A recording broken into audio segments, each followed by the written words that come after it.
January 19th, 2022, at the Canada-United States border in southern Manitoba, not far from the Canadian border town of Emerson, U.S. Border Patrol stopped a passenger van and found 2 people inside, both Indian citizens traveling towards the border crossing. Upon inspection, it was clear that they did not have the documentation required to make the journey across. Border Patrol detained driver Steve Shand for attempting to smuggle undocumented persons across the border. When they were attempting to get some answers from them, officers noticed 5 more people walking in that direction. It was clear all 5 of them had made overnight journeys across the border and were undocumented, just like the first 2. For some context, it was middle of January. Ground was covered in a thick layer of snow for as far as one could see. Manitoba, because of its generally flat landscape, is exposed to cold Arctic air from the northwest during January and February. Temperatures could plunge as low as minus 30 degrees here during these winter months. Coming back to our case, among the 5 people walking, 2 had hypothermia. One of them, a woman, later had to have part of her hand amputated because of severe hypothermia. These travelers told the officers they were dropped off only a few miles away from the border the previous evening. It was dark and ground was covered in snow all around them, so they had no idea where they were. One of them told the police that they were walking for more than 11 hours trying to find their way into the United States. Once everyone was in custody, their belongings were searched, and they found some items belonging to a small child. There was no child present with the group they had just arrested. From experience, the officers knew when one is trying to get into another country illegally, they usually only carry whatever is absolutely necessary. People don't carry around children's clothing if they don't have immediate need for them. So it was clear there were more people out there, possibly with a small child. Looking at the weather conditions outside, Border Patrol launched an immediate search and rescue. If there were more people out there walking God knows for how many hours, these officers knew they would be in dire need of some help by now. Since they were so close to the Canadian border and all 7 of them had come from the Canadian side, US Border Patrol contacted their Canadian counterparts. Officers on both sides of the border had to battle harsh weather conditions to carry out the search along the vast snow-covered farmland. On the Canadian side, just a few meters away from the United States border, one of the officers noticed what looked like mounds under the blanket of snow. He initially thought it might be dirt clumps covered in snow. He went to take a look just in case. To his utter shock, he found 3 bodies all huddled together. A man, a girl of about 10 or 11, and a small child. All of them were frozen to death.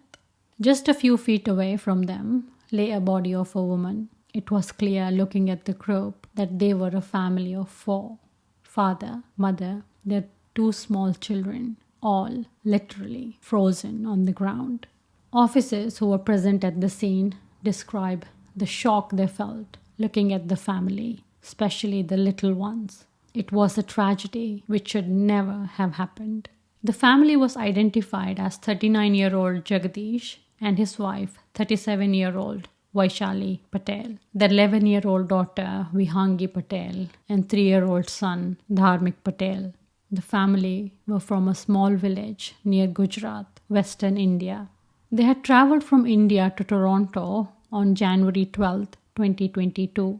There is a surveillance camera footage of 4 of them in the airport. They had stayed in hotels in Toronto, and from there on, Canadian police suspect it is most likely they had traveled by road to Manitoba. Their travel records are suspiciously untraceable once they left Toronto area. Whoever was responsible to bring them into Canada and then on to the United States had not prepared them for the extreme weather conditions. Clearly, they were not dressed for the harsh winter weather they had encountered en route. It took this tragedy to bring to forefront the issue of people smuggling rackets using Canadian borders to sneak into United States. In this case, it all starts all the way back in India. Some of thousands of people wanting to realize their Canadian or American dreams are aware that what they are doing is illegal, but others are scammed into these potentially dangerous situations, be it a fake university degree or a job that never existed. They are shown a picture-perfect life in the West that is waiting for them. Each step is carefully choreographed.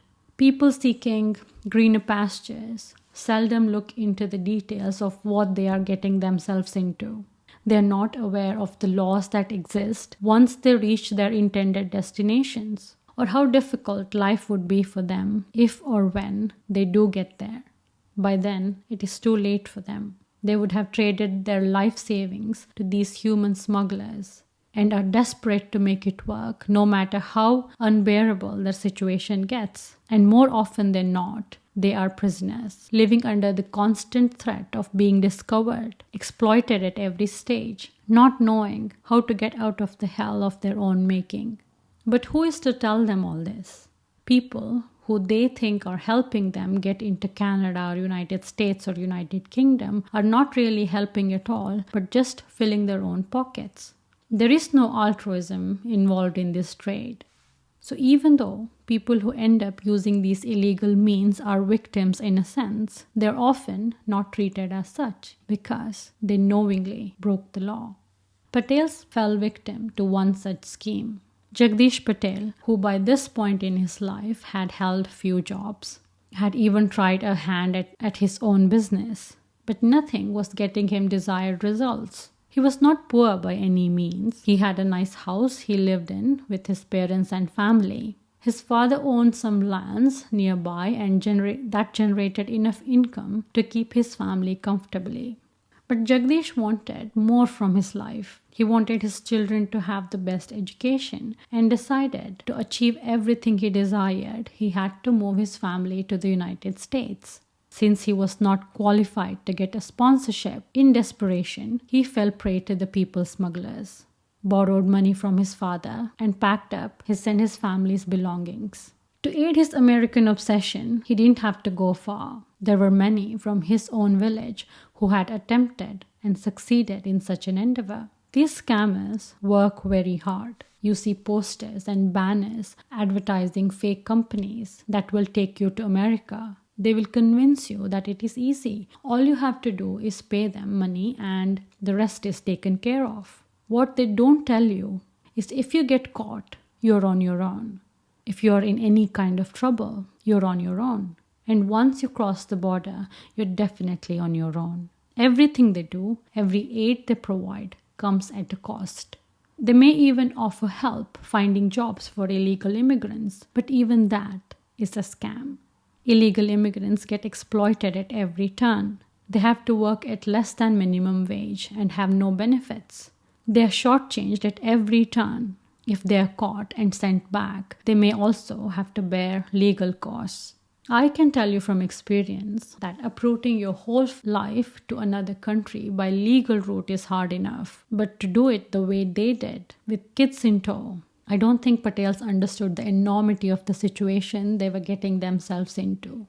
Case in point, the clothes they were wearing. The young family could be seen on the airport surveillance wearing winter clothes. So they came somewhat prepared. As one of the investigators pointed it out, what they had on was maybe enough for mild winter days. They most certainly had never experienced cold weather like this before. Minus 35 degrees is no joke. Even locals don't venture out in that kind of weather. When they do have to, it's never on foot, like our victims were doing that night. Sequence of events the investigators have pieced together tell us Patels reached Toronto Airport on January 12th and were moved between hotels and private residences in the Greater Toronto area before being transported to a motel in Manitoba between January 16th and 18th. On the night of January 18th, Patel family and 7 others were driven to the border while there was a snowstorm raging outside. and temperatures were plunging by the minute. The group were provided phones with a GPS location and were dropped off. Why they were dropped off in such conditions when the smugglers were aware that there were children traveling with the group, and how dangerous the situation could turn if anything untoward occurs? It is because any change in plan could cost these smugglers more money and resources to house 11 people and take care of their food, etc. for another day or two. So these people were dropped off regardless of weather conditions as planned. By all accounts, Patel family was out there all night, roaming that snow-covered land, trying to cross the border, and they almost did. When they were found, they were so close to the United States border. They might not even have realized it though, because when everything is covered in snow, especially at night, everything looks the same. It is easy to lose your track and become disoriented.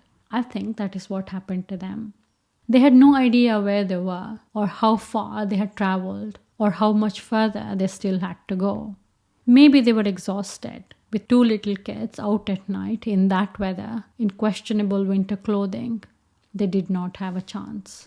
I think at some point they could not carry on.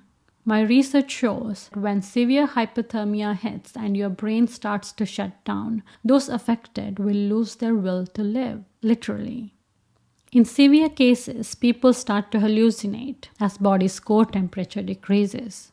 Vital organs start to shut down. Heart rate, respiratory rate, blood pressure decreases. Body will lose its natural reflexes. Basically, body will try to protect itself by shutting down. At this point, there's no turning back. Officers who discovered the family were so shaken by the state of the family were found in, especially the children. After months of investigation, some arrests have finally been made in India, Canada, and United States. Indian authorities have confirmed that they have arrested 2 individuals from the state of Gujarat, where the family was from. There is an ongoing investigation to arrest another individual, a man named Fenil Patel, who is suspected to be living in Toronto, Canada. Fenil Patel is facing charges in Gujarat of culpable homicide and human smuggling for his alleged role in the death of the Patel family. Canadian officials have made arrests too and have accused the culprits of acting as immigration agents, supplying the family members paperwork and helping them get to the United States. In the United States, California resident Rajinder Pal Singh, aka Jaspal Gill, who is said to be a key member of a smuggling ring, making hundreds of thousands of dollars smuggling people into the United States, has been arrested and sentenced to 3 years in jail for his involvement in illegal people smuggling into the country via Canadian borders. He is accused of smuggling 800 people over a 4-year period into the United States, across the northern border and into the Washington state. Singh and his co-conspirators' conduct was not only a security risk for the United States, but also put the safety and security of those smuggled illegally into the country at jeopardy, while saddling them with crushing debts of as much as $70,000 and exposing them to exploitation for years after that. All of this to make a quick profit. It took authorities many months to arrest and charge some of the culprits involved, but they believe there is a lot more to be done. Even after the incident and the attention it received, people are still using these illegal means to get into Canada and United States, unless all 3 countries work together to take down the entire people smuggling gang altogether. More and more stories like the Patels will happen. And that was the video for today. Thank you for watching. Like, share, and subscribe to my channel. Check out my older videos if you're interested. I'll see you in the next one.